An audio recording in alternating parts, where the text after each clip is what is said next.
سیاہ چشمے لگائے ہوئے تھے جس کی وجہ سے وہ پہچانی نہیں جا رہی تھی۔ اذلان کے موبائل فون پر وائبریشن ہوئی تھی۔ اس نے اپنا موبائل فون چیک نہیں کیا۔ دیکھو تو صحیح کس کا میسج آیا ہے۔ لیلا کو لگا شاید اس نے وائبریشن کی آواز نہیں سنی، مجھے کمپنی والوں کے علاوہ کوئی میسج نہیں کرتا۔ اس نے ہنستے ہوئے طنز کیا تھا۔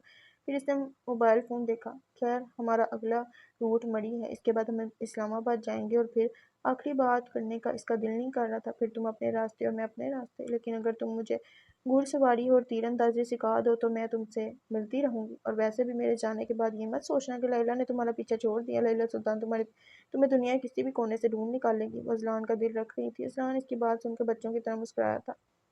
ہاں ہاں سکھا دوں گا سب، ویسے بھی میری ڈیمانڈ بڑھتی جا رہی ہے۔ میری امی کی دوست کی بیٹی بھی مری آ رہی ہے مجھ سے ملنے، ابھی اسی کا میسج تھا۔ وہ اتراتے ہوئے بولا شاید کل رات والے مکے کا نشان کمر سے غائب ہو گیا ہے، اس لیے دوبارہ مار کھانے کا دل کر رہا ہے تمہارا۔ لیلا نے ہاتھ کا مکہ بنا کر اسے دکھایا۔ معاف کرو، تم تو اتنی زور سے مارتی ہو کہ روح تک ہل جاتی ہے، پتہ نہیں کیا کھاتی ہو تم۔ اسے کل والی مار یاد آئی تھی۔ لیلا بنا جواب دیے گاڑی سے باہر نکلی۔ ہر چیز برف میں ڈھکی ہوئی تھی اور سامنے بہت سے سیاح چہل قدمی کر رہے تھے۔ اذلان اپنے مہمان کو پک کرنے گیا تھا اور لیلا آسمان سے گرتی برف کو دیکھ کر کچھ گزرے لمحوں کو یاد کر رہی تھی۔ یار اس سال جب مری میں برف گرے گی تو ہم سب جائیں گے، برف باری دیکھنے میں کتنا مزہ آتا ہوگا۔ شیلا موبائل میں کوئی برف باری کی ویڈیو دیکھ رہی تھی۔ یہ ہم سب کون؟ لیلا نے حیرت سے پوچھا۔ میرا مطلب ہے میں، تم، احمد اور براق کپل جائیں گے، مزہ آئے گا۔ شیلا تو ابھی سے خواب دیکھ رہی تھی۔ تم نے میرا اور براق کا کپل کہاں سے بنا دیا؟ لیلا اس کی بات پر ہنسی تھی۔ کپل ہی سمجھو، تم جیسی لڑکی کو کوئی اندھا ہی انکار کرے گا۔ شیلا نے لیلا کو پیچھے سے گلے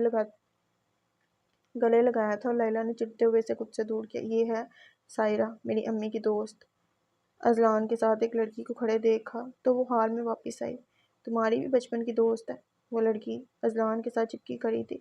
اس نے لال رنگ کا کوٹ پہن رکھا تھا، میک اپ حد سے زیادہ کیا ہوا تھا، کان میں بڑے بڑے ٹوپس اور انگلی میں 3-4 انگوٹھیاں پہن رکھی تھی۔ لیلا کو وہ لڑکی ایک آنکھ نہیں بھائی تھی، وہ ایسی ہی تھی، ایک نظر میں انسان کو پہچان لیتی، زبردستی کی دوست۔ اذلان منہ میں بڑبڑایا تھا۔ اور یہ ہے میری بیسٹ فرینڈ لیلا۔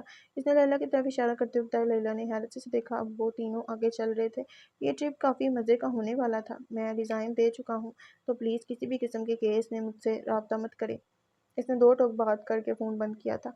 وہ یہ جھوٹ کی نوکری چھوڑ چکا تھا، ابھی وہ فون بند کر کے اٹھا ہی تھا کہ اس کا فون دوبارہ بجا۔ اس نے بنا سوچے فون اٹھایا۔ السلام علیکم براق بھائی، کیا آپ گاؤں آ سکتے ہیں؟ آواز جانی پہچانی تھی۔ نہیں میں نہیں آ سکتا، اس نے صاف انکار کیا تھا۔ براق بھائی امی کی طبیعت بہت خراب ہے، پلیز ایک بار آ کر ان سے صوفیہ آنٹی کی امانت لے جائیں پلیز۔ اب کہ وہ منت کر رہی تھی۔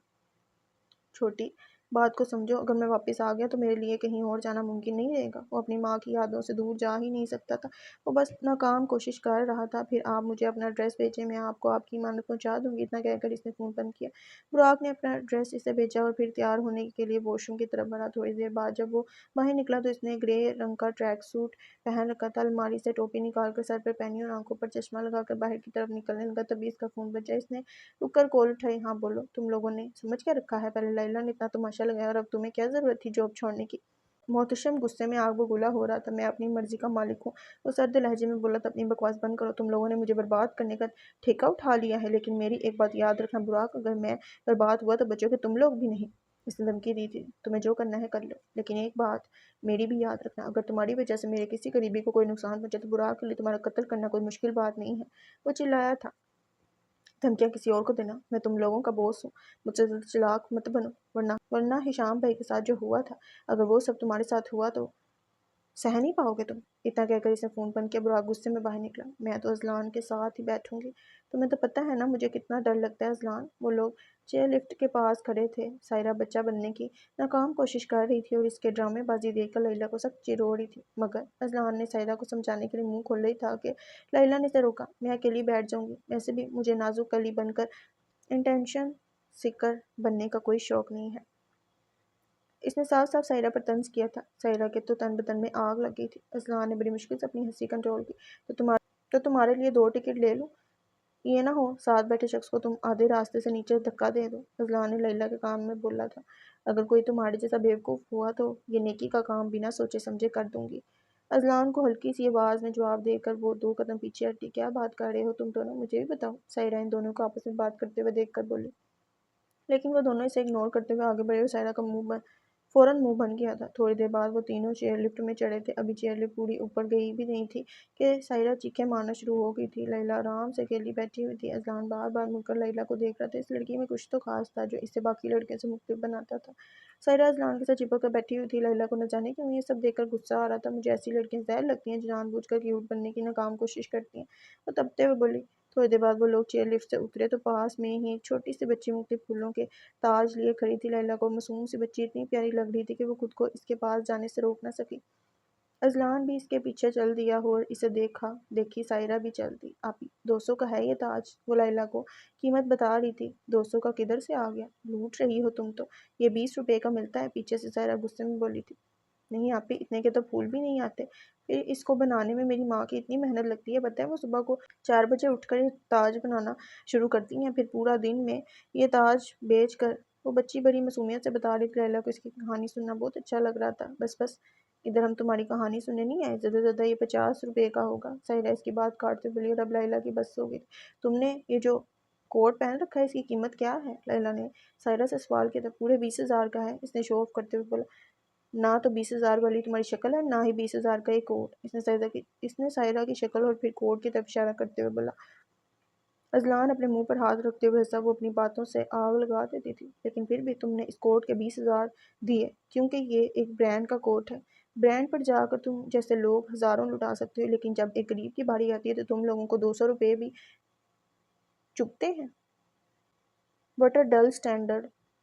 لیلی کی یہ بات سن کر سائرہ کا منہ غصے سے پھول چکا تھا۔ ابھی وہ کوئی جواب دیتی کہ اذلان اس بحث میں بول اٹھا۔ سائرہ دیکھو، وہاں تمہاری تصویریں اچھی آئیں گی۔ وہ لیلی غصے کو جانتا تھا، غصے میں وہ سامنے والے کا منہ بھی توڑ سکتی تھی۔ پھر ہم ادھر چلیں اذلان، بس ہم دونوں، وہ بچوں کی طرح منہ بگاڑ بگاڑ کر بول رہی تھی۔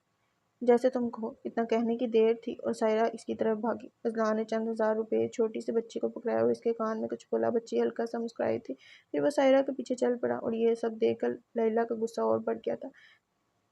براق شفیق صاحب کے گھر میں پچھلی دیوار کود کر داخل ہوا تھا۔ اس نے اوپر کی طرف دیکھا، شفیق صاحب کے کمرے کی کھڑکی پہلے ہی کھلی ہوئی تھی۔ وہ دیوار پر مختلف چیزیں پکڑ پکڑ کر اوپر چڑھا۔ کمرے میں خاموشی تھی، سب لوگ کسی دعوت پر گئے ہوئے تھے۔ اس نے کمرے میں گھستے ہی الماری کھولی، سامنے ایک لاکر تھا جس کو لاک لگا ہوا تھا۔ پھر اس نے ڈریسنگ ٹیبل کے دراز کھولے، ایک کالے رنگ کی پن نکالی اور دوبارہ الماری کی طرف بڑھا۔ پھر اس نے لاک میں پن گھمائی، تھوڑی دیر بعد لاک کھل چکا تھا۔ اندر وہی لفافہ پڑا تھا جو کل منہا نے اسے دیا تھا، ساتھ کچھ کاغذ بھی پڑے تھے۔ اس نے جلدی جلدی میں کاغذ باہر نکالے۔ وہ ہلکا سا مسکرایا تھا۔ یہ سارے ان مقدموں کے کاغذ تھے جو اس وقت شفیق کے خلاف چل رہے تھے۔ وہ پہلے بھی بہت سارے لوگوں کے پیسے اسی طرح فراڈ کر کے کھا چکا تھا۔ براق نے جلدی جلدی ان سب کی تصویریں بنائی اور واپس سب اپنی جگہ رکھ کر کھڑکی کی طرف بھاگا۔ وہ جلد سے جلد یہاں سے فرار ہونا چاہتا تھا۔ چلیں نا آپی، آپ ادھر بیٹھیں۔ وہ بچی لیلی سے ضد کر رہی تھی۔ اچھا چندا، بیٹھ جاتی ہوں۔ وہ اس کا دل رکھنے کے لیے پاس پڑے بڑے سے پتھر پر بیٹھ گئی۔ سامنے سائرہ کھڑی تھی اور اذلان اس کی تصویریں بنا رہا تھا۔ بچی نے لیلی کا ہوٹ اتارا۔ بال لیلی کے پہلے ہی کھلے ہوئے تھے، اس کے بالوں میں کنگھی کی بھی ضرورت نہیں پڑتی تھی، وہ بالکل سیدھے اور ملائم تھے۔ اس نے لیلی کے بالوں کو 3 حصوں میں بانٹا، پھر ان کی چٹیاں بنانے لگی۔ سائرہ کی کمر لیلی کی طرف تھی اور سامنے اذلان کھڑا اپنے کیمرے میں اس کی تصویریں بنا رہا تھا۔ اس کی نظر لیلی پر پڑی جو کہ آرام سے بیٹھی اس بچی سے اپنے بال بنوا رہی تھی۔ بچی نے بالوں کی چٹیاں بنا کر اس میں چھوٹے چھوٹے سفید رنگ کے گلاب موتیوں کی طرح پروئے۔ پھر سب سے اچھا اور خوبصورت تاج لیلی کے سر پر رکھا۔ وہ شہزادی نہ سی مگر کسی شہزادی سے کم بھی نہیں لگ رہی تھی۔ اذلان نے کیمرے کے ذریعے لیلی پر زوم کیا۔ سائرہ سامنے الگ الگ پوز بنا رہی تھی۔ اسے لگ رہا تھا کہ اذلان اس کی تصویریں بنا رہا ہے، لیکن وہ دور بیٹھی لیلی کو دیکھ رہا تھا۔ اس بھیڑ میں بھی اس کی نظر صرف لیلی کے بالوں پر تھی۔ لیلی گول گول گھوم رہی تھی اور اس کی چوٹی ہوا میں لہرا رہی تھی۔ ماشاءاللہ ماشاءاللہ، بے اختیار اذلان کے منہ سے نکلا تھا۔ اب لیلی وہاں بیٹھی اس بچی سے باتیں کر رہی تھی۔ بچی کی نظر اذلان پر پڑی تو اس نے آنکھ کا اشارہ کر کے پوچھنا چاہا کہ کیسی لگ رہی ہیں لیلی؟ اذلان نے لیلی کا صدقہ اتارتے ہوئے منظوری دی تھی۔ بچی کھل کر ہنسی تھی۔ اذلان دکھاؤ نا میری تصویریں کیسی آئی ہیں؟ سائرہ کی آواز پر وہ سیدھا ہوا۔ ہاں، وہ کیمرے کی بیٹری نہیں ہے، بعد میں دیکھ لینا۔ اتنا کہہ کر وہ واپس لیلی کے پاس آیا اور لیلی اسے خونخوار نظروں سے دیکھ رہی تھی۔ پھر وہ دونوں آگے چلنے لگے اور سائرہ کباب میں ہڈی بنتے ہوئے ان کے پیچھے بھاگی۔ آپی یہ لیں۔ نور منہا کمرے میں داخل ہوتے ہوئے بولی۔ اس کے ہاتھ میں ایک بڑا سا لفافہ تھا۔ منہا ابھی عصر کی نماز پڑھ کر اٹھی تھی۔ اس نے بڑی سی چادر سر پر لپیٹی ہوئی تھی۔ یہ کیا ہے؟ منہا کو حیرت ہوئی تھی۔ خود ہی دیکھ لیں۔ اتنا کہہ کر اس نے لفافہ بیڈ پر رکھا اور باہر بھاگی۔ منہا نے لفافہ کھولا تو اندر وہی پیسوں والا لفافہ تھا۔ ساتھ میں کچھ پیپرز تھے۔ یہ ان سارے مقدموں کی تصویریں تھیں جو اس وقت شفیق صاحب کے خلاف چل رہے تھے۔ اسے دھچکا لگا تھا، وہ کتنے بڑے فراڈ سے بچ گئی تھی۔ اسے اب اندازہ ہوا تھا۔ لفافے میں ایک خط بھی تھا۔ وہ بیڈ پر بیٹھی اور خط کھولا۔ اس کا دل زور سے دھڑک رہا تھا۔ وہ جانتی تھی یہ خط کس نے لکھا ہے۔ اس نے خط پڑھنا شروع کیا۔ آپ نے کہا تھا کہ چاہے حالات کیسے بھی ہوں، بس ہم ایک دوسرے کے ساتھ کھڑے رہیں اور اسی طرح ایک دوسرے کا ساتھ دیں۔ اور براق شام نے آپ سے وعدہ کیا تھا کہ وہ ہر مشکل میں آپ کے ساتھ کھڑا رہے گا، اور میں اپنا وعدہ نبھاؤں گا، چاہے ہم ساتھ رہیں یا نہ رہیں، مگر میں ہمیشہ آپ کا ہی رہوں گا۔ اس دل پر آپ کے سوا کسی کا حق نہیں ہے۔ جانتا ہوں میں نے آپ کو بہت تکلیف دی ہے، جس کا ملال مجھے ساری زندگی رہے گا، لیکن میں یہ بھی جانتا ہوں کہ مجھ سے دور رہ کر خوش آپ بھی نہیں ہیں، پر میں محبت میں زور زبردستی کا قائل نہیں ہوں، اور میں آپ کے فیصلے کی دل سے عزت کرتا ہوں، چاہے وہ فیصلہ میرا دل ہی کیوں نہ مار دے۔ شاید میں آپ کو کبھی سمجھا ہی نہ پاؤں کہ میں آپ سے کتنی محبت کرتا ہوں۔ الفاظ ہمیشہ کم پڑ جاتے ہیں، لیکن اتنا کہوں گا کہ میری محبت کبھی جھوٹی نہیں تھی۔ جو آپ نے اور میں نے محسوس کیا وہ سب سچ تھا۔ آپ یہی چاہتی ہیں نا کہ میں آپ کے راستے میں نہ ہوں، نہ ہی آپ کو اپنی شکل دکھاؤں۔ تو میرا وعدہ ہے آپ سے کہ آئندہ براق شام آپ کے سامنے میں آپ کے راستے میں نہیں آئے گا، اور نہ ہی وہ آپ کو اپنی شکل دکھائے گا۔ نہ میں آپ کی منت کروں گا کہ مجھے معاف کر دیں اور دوبارہ مجھ پر بھروسہ کریں۔ میں سب کچھ وقت پر چھوڑ رہا ہوں، کیونکہ وقت سب سکھا دیتا ہے۔ شاید کسی اور سفر میں ہم دونوں کی ملاقات ہو جائے۔ اور ہاں، میں یہ گھر بھی چھوڑ کر جا رہا ہوں۔ اب یہاں رہنے کا کوئی مقصد نہیں۔ اپنا خیال رکھیں گا، دعا کیجیے گا کہ جس طرح میرا دل مر گیا ہے اسی طرح میں بھی مر جاؤں، مگر آپ یہ مت سمجھنا کہ میں آپ کو بھول جاؤں گا۔ ایسا کبھی نہیں ہوگا، کیونکہ براق کی زندگی سے اگر منہا کو نکال دو تو براق کی زندگی میں کچھ نہیں بچتا۔ ہاں، ہم جدا ہو رہے ہیں، لیکن ایک بات ہمیشہ یاد رکھیں گا کہ آپ کی ایک آواز پر یہ بندہ دوڑتا چلائے گا۔ اور ایک آخری بات، پلیز آنٹی کو کچھ مت بتائیں گا۔ ان کے دل میں جو میرے لیے عزت ہے میں اسے نہیں کھونا چاہتا۔ آخری خط آپ کے، براق شام کی طرف سے۔ منہا کے ہاتھ کانپ رہے تھے، اس کا پورا وجود ہل چکا تھا۔ آنکھیں جو خشک تھیں وہ آنسوں سے دوبارہ بھر گئی تھیں۔ وہ دیوانوں کی طرح بالکنی میں بھاگی۔ سامنے گلی میں کھڑا وہ سامان اپنی گاڑی کی ڈکی میں ڈال رہا تھا، پھر وہ آگے گاڑی کے دروازے تک آیا۔ نہ جانے کیوں اس نے منہا کی بالکنی کی طرف دیکھا۔ منہا وہاں کھڑی تھی اور اسے دیکھتے ہی براق کے قدم رک گئے تھے۔ دونوں کی نظریں ملی تھیں اور ان کا دل چاہ رہا تھا کہ وقت یہیں رک جائے۔ ایک بار کہہ دیں کہ مت جاؤ براق، خدا کی قسم میں ساری زندگی کے لیے یہاں رک جاؤں گا۔ براق نے دل میں بولا تھا وہ منہا سے دور جانا ہی نہیں چاہتا تھا۔ میں کیوں کہوں اس سے کہ وہ رک جائے؟ کیا وہ نہیں جانتا کہ اگر براق منہا کے بغیر نہیں رہ سکتا تو منہا بھی براق کے بغیر نہیں رہ سکتی؟ منہا نے دل میں اسے جواب دیا تھا۔ براق کافی دیر اسی طرح کھڑا رہا اور منہا اسے دیکھتی رہی، پھر وہ ہمت کر کے گاڑی میں بیٹھا اور بھیگی آنکھوں کے ساتھ گاڑی چلانے لگا۔ اسے یوں جاتا دیکھ منہا زمین پر گری تھی۔ وہ ہار گئی تھی، سب ہار گئی تھی۔ سر لیلی سلطان کا تو پتہ نہیں چلا، مگر یہ ان سب لوگوں کی تصویریں ہیں جن کو شادی میں نہیں بلایا گیا تھا، اور وہ وہاں موجود تھے۔ میر بلاج کے خاص ملازم نے اس کے سامنے کچھ تصویریں رکھی تھیں۔ یہ تصویریں احمد، شیلا، محتشم اور حمی اور جیمی کی تھیں۔ براق منہا کے ساتھ تھا، اس لیے بچ گیا تھا۔ اس سے بھی بڑی خوشی کی بات یہ ہے کہ یہی لوگ وہ نیشنل بینک کی چوری میں ملوث تھے، اور جہاں سے انہوں نے ان پولیس والوں کی گاڑی چوری کی تھی، مجھے یقین ہے کہ وہاں پر بھی ان کا اڈا ہوگا۔ اس کا دماغ بہت تیز چلتا تھا۔ بہت خوب، اب کدھر بچ کر جائیں گے یہ لوگ؟ وہ بڑا سا کہکا لگا کر بولا تھا۔ مال روڈ پر اس وقت برف گر رہی تھی۔ وہ لوگ مال روڈ پر آئس کریم کھاتے ہوئے واک کر رہے تھے۔ لیلی کا منہ غصے سے پھولا ہوا تھا۔ ساحرہ جس ہوٹل میں رکی تھی وہ وہاں واپس جا چکی تھی۔ تبھی ایک 4 سال کا بچہ روتا ہوا دکھائی دیا۔ اس کی ماں اسے چپ کروانے کی کوشش کر رہی تھی، لیکن وہ چپ نہیں ہونا تھا۔ اذلان فوراً سے بچے کے پاس بھاگا۔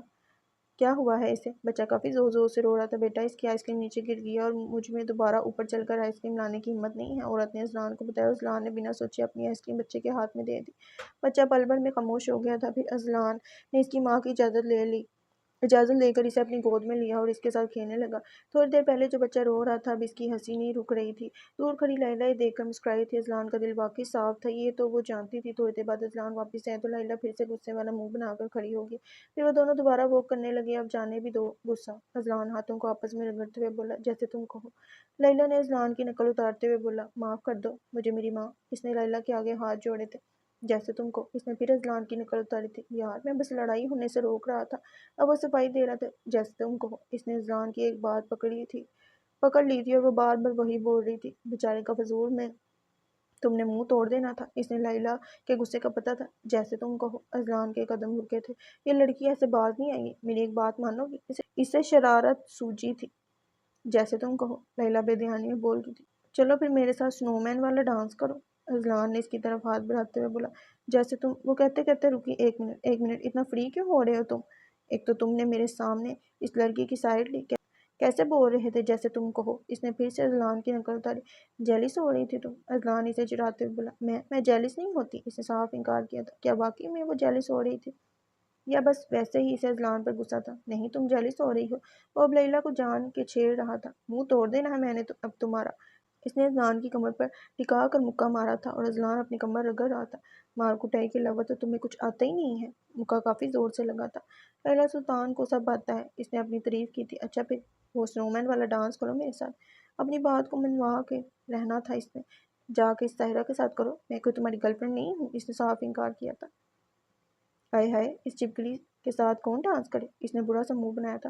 اور دوسری بات، گرل فرینڈ نہ سی، دوست تو ہو نا تم۔ اب بھلے تم مجھے دوست مانو یا نہ مانو، میں تو مانتا ہوں نا۔ اس نے لیلا کی طرف دیکھ کر معصومیت سے بولا تھا۔ زیادہ اوور ایکٹنگ نہ کرو، وہ کپل ڈانس ہے۔ آج کل تو بیسٹ فرینڈ بھی کر رہے ہوتے ہیں، کیا فرق پڑتا ہے؟ وہ ضد کا پکا تھا۔ لیلا نے کوئی جواب نہیں دیا تھا۔ دیکھ لو، گھڑ سواری اور تیر اندازی بھی سیکھنی ہے ابھی تم نے۔ وہ بلیک میل کر رہا تھا۔ اس نے دوبارہ لیلا کی طرف ہاتھ بڑھایا۔ لیلا نے ایک نظر اوپر ڈال کر اسے دیکھا اور بنا کچھ سوچے ہاتھ پکڑ لیا۔ اذلان نے اپنے موبائل میں سنو مین والا گانا لگایا، پھر وہ دونوں برف کے نیچے سنو مین والا ٹریننگ ڈانس کرنے لگے۔ اذلان پہلی بار لیلا کے اتنے قریب آیا تھا اور اسے اس وقت عجیب سا سکون محسوس ہو رہا تھا۔ لیلا نے پہلی بار کسی کے ساتھ ڈانس کیا تھا۔ اچھا نہ صحیح، مگر یہ برا بھی نہیں تھا۔ براق کی گاڑی ایک چھوٹے سے گھر کے سامنے آ کر رکی تھی۔ یہ گھر ایک کمرے پر مشتمل تھا۔ چھوٹا سا صحن تھا جس میں وہ کھڑا تھا۔ یہ اس کا خفیہ گھر تھا۔ وہ یہیں آ کر الگ الگ شناخت بدل کر جاسوسیاں کرتا تھا۔ وہ کمرے میں داخل ہوا تو ہر جگہ مٹی دیکھ کر اسے الجھن ہونے لگی۔ پھر اس نے صاف کپڑا لے کر صفائی کرنا شروع کی۔ بیڈ کے سائڈ ٹیبل پر ایک فوٹو فریم پڑا تھا۔ اس نے فریم کا شیشہ صاف کیا تو تصویر واضح ہوئی۔ تصویر میں وہ اپنی ماں کے ساتھ کرسی پر بیٹھا ہوا تھا۔ وہ 8 یا 9 سال کا براق بہت زیادہ خوش نظر آ رہا تھا۔ اس کی آنکھ سے ایک آنسو گرا تھا۔ وہ اپنی ماں کے چہرے پر ہاتھ لگا رہا تھا۔ ماما، ماما، یہ دیکھیں میں آپ کے لیے کیا لایا۔ چھوٹے سے براق کے ہاتھ میں کچھ تھا جو وہ اپنے پیچھے چھپا رہا تھا۔ اس کی ماں کپڑے سلائی کرنے میں مصروف تھی۔ میرا بیٹا کیا لایا ہے؟ صوفیہ نے بڑے پیار سے پوچھا تھا۔ براق نے اپنے ہاتھ آگے کیے۔ اس کے ہاتھ میں گجرے تھے۔ وہ بڑا خوش ہو کر اپنی ماں کو دکھا رہا تھا۔ یہ کیوں لے کر آئے تم؟ صوفیہ کی آنکھیں نم ہوئی تھیں۔ حشام اس کے لیے ہر روز گجرے لاتا تھا۔ آپ کے ہاتھوں میں گلاب بہت اچھے لگتے ہیں۔ اس نے اپنی ماں کا ہاتھ پکڑ کر گجرے پہنائے۔ صوفیہ بہت خوش ہوئی تھی۔ اس کا بیٹا اس کے ساتھ تھا اور اس کے لیے سب سے زیادہ یہی خوشی کی بات تھی۔ تم اپنی بیوی کو بھی نا روز ایسے ہی گجرے لا کر دیا کرنا۔ انہوں نے مذاق میں براق کو چھیڑا تھا۔ نہیں، میں ہمیشہ صرف آپ کے لیے گجرے لاؤں گا۔ اس کی یہ بات سن کر صوفیہ زور سے ہنسی تھی۔ تم نہیں جانتے کہ پیار سے لائے گئے گجرے عورت کے لیے سونے چاندی سے بڑھ کر ہوتے ہیں۔ ان کی یہ بات براق کو بالکل سمجھ نہیں آئی تھی۔ اچھا چلو، اپنی بیوی کو گجرے نہ سی، میری قبر پر روز تازہ گلاب گرا کر جایا کرنا۔ براق ان کی بات سن کر غصے میں آ گیا تھا۔ اب صوفیہ اسے منا رہی تھی۔ وہ حال میں واپس آیا تو اس کی آنکھیں آنسو سے بھر چکی تھی۔ وہ کافی دیر وہاں کھڑا روتا رہا لیکن رونے سے کوئی واپس نہیں آ جاتا۔ پھر وہ دوبارہ کسی اور خیال میں گم ہوا۔ تم کیسے اتنی خوش رہتی ہو صوفیہ؟ کیا تمہیں حشام کے جانے کا دکھ نہیں ہوتا؟ صوفیہ کی سہیلی اس کے ساتھ بیٹھی باتیں کر رہی تھی۔ پاس میں ہی براق آنکھیں بند کر کے لیٹا تھا۔ وہ سو نہیں رہا تھا، وہ سب سن رہا تھا۔ اس کی وجہ سے صوفیہ نے براق کی طرف اشارہ کیا تھا۔ حشام کے جانے کے بعد براق نے مجھے جینے پر مجبور کیا۔ میرا بیٹا میرے جینے کی وجہ ہے۔ جس دن براق مجھے چھوڑ کر گیا تو سمجھ جانا صوفیہ مر گئی۔ اور براق نے وہاں لیٹے لیٹے خود سے وعدہ کیا کہ وہ اپنی ماں کو کبھی نہیں چھوڑے گا۔ کیوں چھوڑا میں نے اپنی ماں کو؟ کیوں کیا میں نے ایسا؟ وہ حال میں کھڑا براق خود سے سوال کر رہا تھا۔ وہ آج تک اپنی ماں کی موت کا ذمہ دار خود کو ٹھہراتا تھا۔ مجھے آپ کی بات سننی چاہیے تھی۔ مجھے اس دن گھر چھوڑ کر نہیں جانا چاہیے تھا۔ وہ ایک بار پھر ٹوٹ پڑا تھا۔ ملال، ملال ہو بس ملال۔ ماما ایک بار واپس آ جائیں۔ آپ کا براق بہت اکیلا ہو گیا ہے۔ وہ اپنی ماں کی تصویر سے باتیں کر رہا تھا۔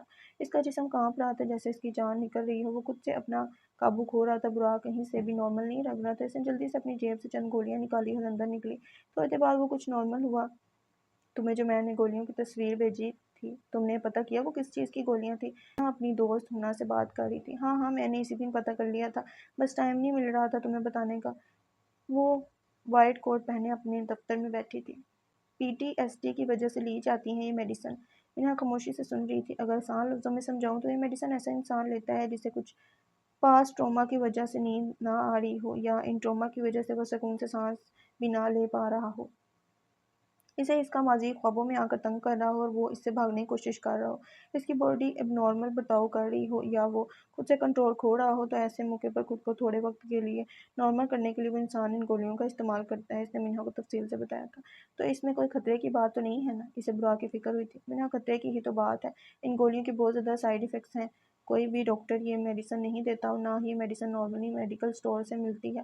پوری بات بتاؤ، کیا سائیڈ ایفیکٹ ہیں اس کا دل بند ہو رہا تھا۔ یہ ایک ڈرگ کی طرح کام کرتی ہے، وقتی طور پر انسان کو سکون مل جاتا ہے، اسے پھر کوئی بھی ماضی کی بری یاد تنگ نہیں کرتی، کیونکہ یہ دوائی وقتی طور پر آپ کو نیند بے ہوش کر دیتی ہے، لیکن اس کو اگر زیادہ عرصے کے لیے استعمال کیا جائے یا اوور ڈوز لیا جائے تو وہ انسان نیند پاگل بھی ہو سکتا ہے۔ اس کی ذہنی حالت پہلے سے بھی زیادہ خراب ہو جاتی ہے۔ مجھے سمجھ نہیں آ رہی آخر تم کیوں اس کے بارے میں پوچھ رہی ہو، کہیں تم تو… اسے شک ہوا تھا، نہیں میں نہیں لیتی یہ گولیاں، کوئی ہے بہت قریبی وہ لیتا ہے۔ اسے نہیں پتا تھا کہ براق اتنا کچھ اپنے اندر چھپائے بیٹھا تھا۔ تو پھر منہا فوراً اسے روکو، اس وقت اسے ایموشنل سپورٹ کی ضرورت ہے، تم اسے کمفرٹ کرو اور اسے خوش رکھنے کی کوشش کرو، ورنہ اس کی زندگی برباد ہو جائے گی۔ ساتھ ہی ساتھ اس کی تھیراپی سیشنز بھی کرواؤ۔ دیکھو ایک سائیکیٹرسٹ کو میں جانتی ہوں، وہ تمہاری مدد کر سکتی ہے۔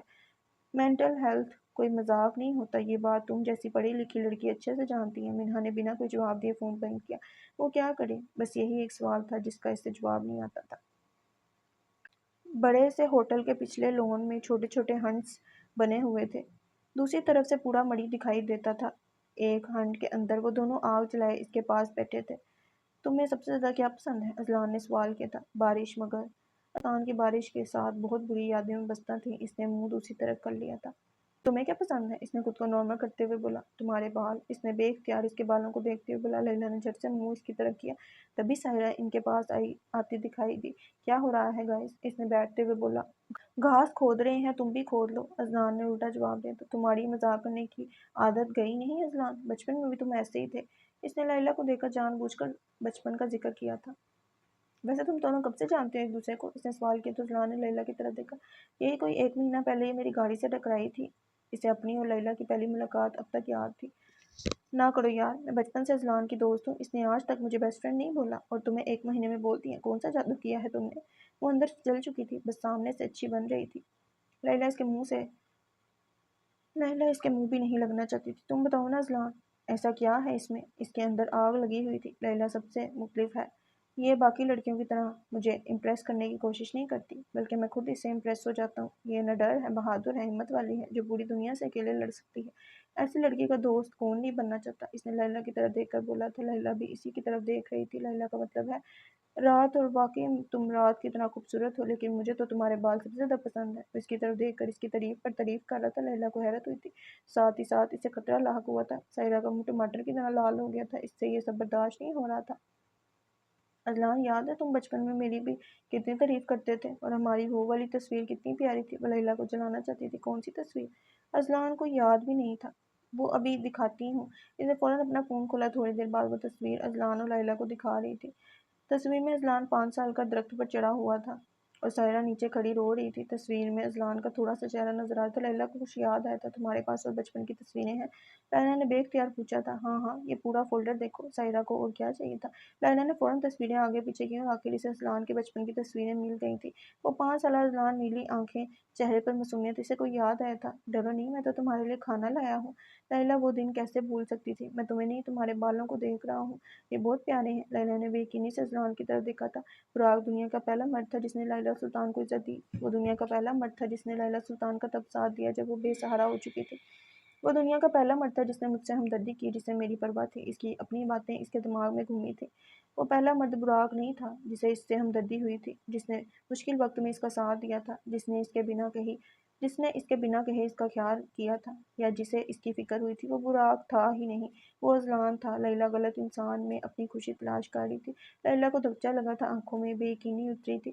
وہ جس ہمدرد کو اب تک ڈھونڈ رہی تھی، وہ اس کے سامنے تھا۔ قسمت نے لیلی کا پہلا ہمدرد اسے واپس کر دیا تھا۔ اب قسمت اتنی بھی ظالم نہیں تھی۔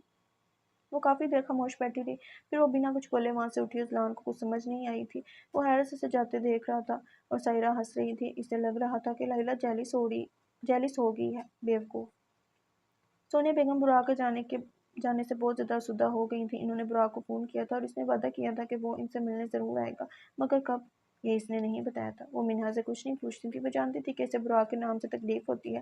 تبھی اس کا فون بجا۔ جی امی جان بولے۔ انہوں نے بڑے ادب سے بات کی تھی۔ میں آج تمہاری طرف آنا چاہ رہی ہوں۔ وہ آج آرام سے بات کر رہی تھی۔ ہاں تو آ جائے نا امی جان، یہ کون سا پوچھنے کی بات ہے؟ وہ خوش ہوئی تھی۔ آج اتنے عرصے بعد وہ سب ایک ساتھ بیٹھے تھے۔ دیکھو سونیا، ماضی میں جو کچھ ہوا اسے بھلا دینا چاہیے۔ میں منہا سے اپنے رویے کی خود معافی مانگوں گی، وہ تو میری لاڈلی ہے۔ پتہ نہیں، بس ہمائیوں کے آگے میں سب بھول جاتی ہوں۔ نہیں نہیں امی، آپ کیوں معافی مانگیں گی؟ بس جو ہوا اسے جانے دیں، یقین کریں منہا کے دل میں آپ کے خلاف کوئی بات نہیں ہے، وہ منہا کو جانتی تھی، منہا کبھی بھی دل میں بات نہیں رکھتی تھی۔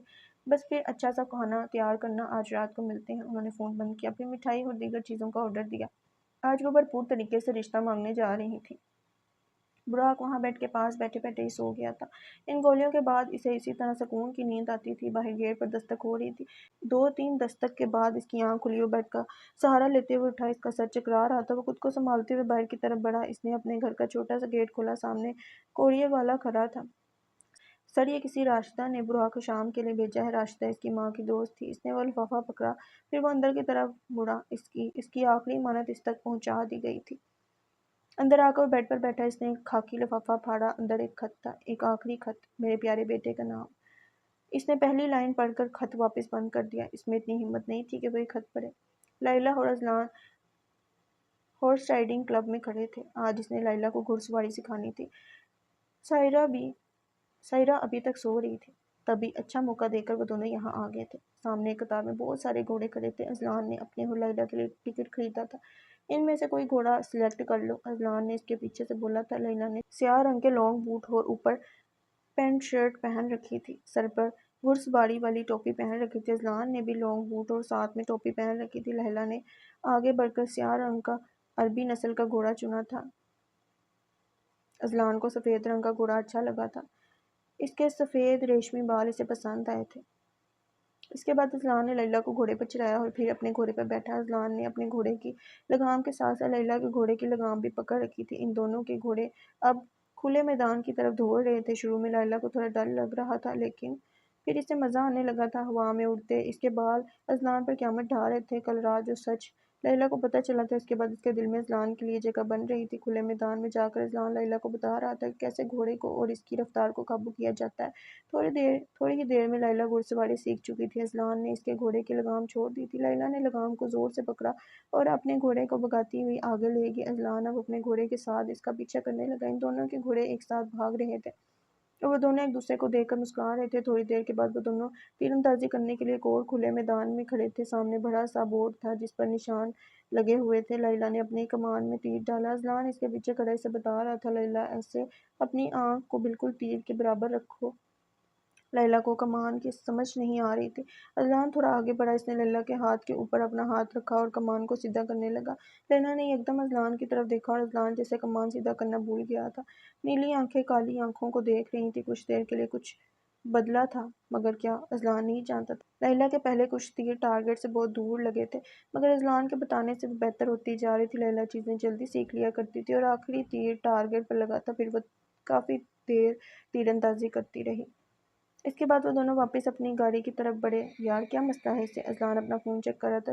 سائرہ کی بہت زیادہ مس کالز آئی ہوئی تھیں۔ تم نے مڑی میں کچھ اور دیکھنا ہے؟ اس نے سنجیدگی سے پوچھا۔ نہیں، اور کیا دیکھنا ہے میں نے، لیلی نے گاڑی میں بیٹھتے ہوئے جواب دیا۔ بس پھر ہم اسلام آباد جا رہے ہیں۔ اسلام آباد کا سن کر لیلی کا دل کیا کہ وہ یہیں رک جائے، لیکن وہ خاموش رہی۔ اب ان کی گاڑی اسلام آباد کی طرف بڑھ رہی تھی، ان کی آخری منزل۔ براق نے بڑی ہمت کر کے وہ خط دوبارہ کھولا۔ اب وہ خط پڑھ رہا تھا، ایک آخری خط، میرے پیارے بیٹے کے نام۔ میں جانتی ہوں جب تک تم یہ خط پڑھو گے تب میں اس دنیا سے جا چکی ہوں گی۔ شام کے جانے کے بعد تم نے مجھے جینے کی امید دلائی تھی، اور آج جب مجھے چھوڑ کر گئے ہو تو مجھے لگ رہا ہے کہ میرے جینے کا کوئی مقصد نہیں ہے۔ تمہاری ماں 15 سال صرف تمہارے لیے جیتی رہی۔ تمہاری ماں تم سے بے حد محبت کرتی ہے۔ ہاں، ہر ماں ہی اپنے بیٹے سے محبت کرتی ہے، لیکن تم میرے لیے صرف میرے بیٹے نہیں، شام کی آخری نشانی ہو۔ میرے مرنے کے بعد یہ مت سوچنا کہ تم نے مجھے مارا نہیں۔ براق، اپنے آپ کو اس ملال کا قیدی مت بنانا۔ تم نے ہی تو مجھے 15 سال زندہ رکھا ہے، لیکن اب میں تھک گئی ہوں اس زندگی سے لڑتے لڑتے۔ تم بڑے ہو گئے ہو، میرے بغیر رہ سکتے ہو۔ مجھے چلنا چاہیے، لیکن جانے سے پہلے تمہیں کچھ سچ بتانا چاہتی ہوں۔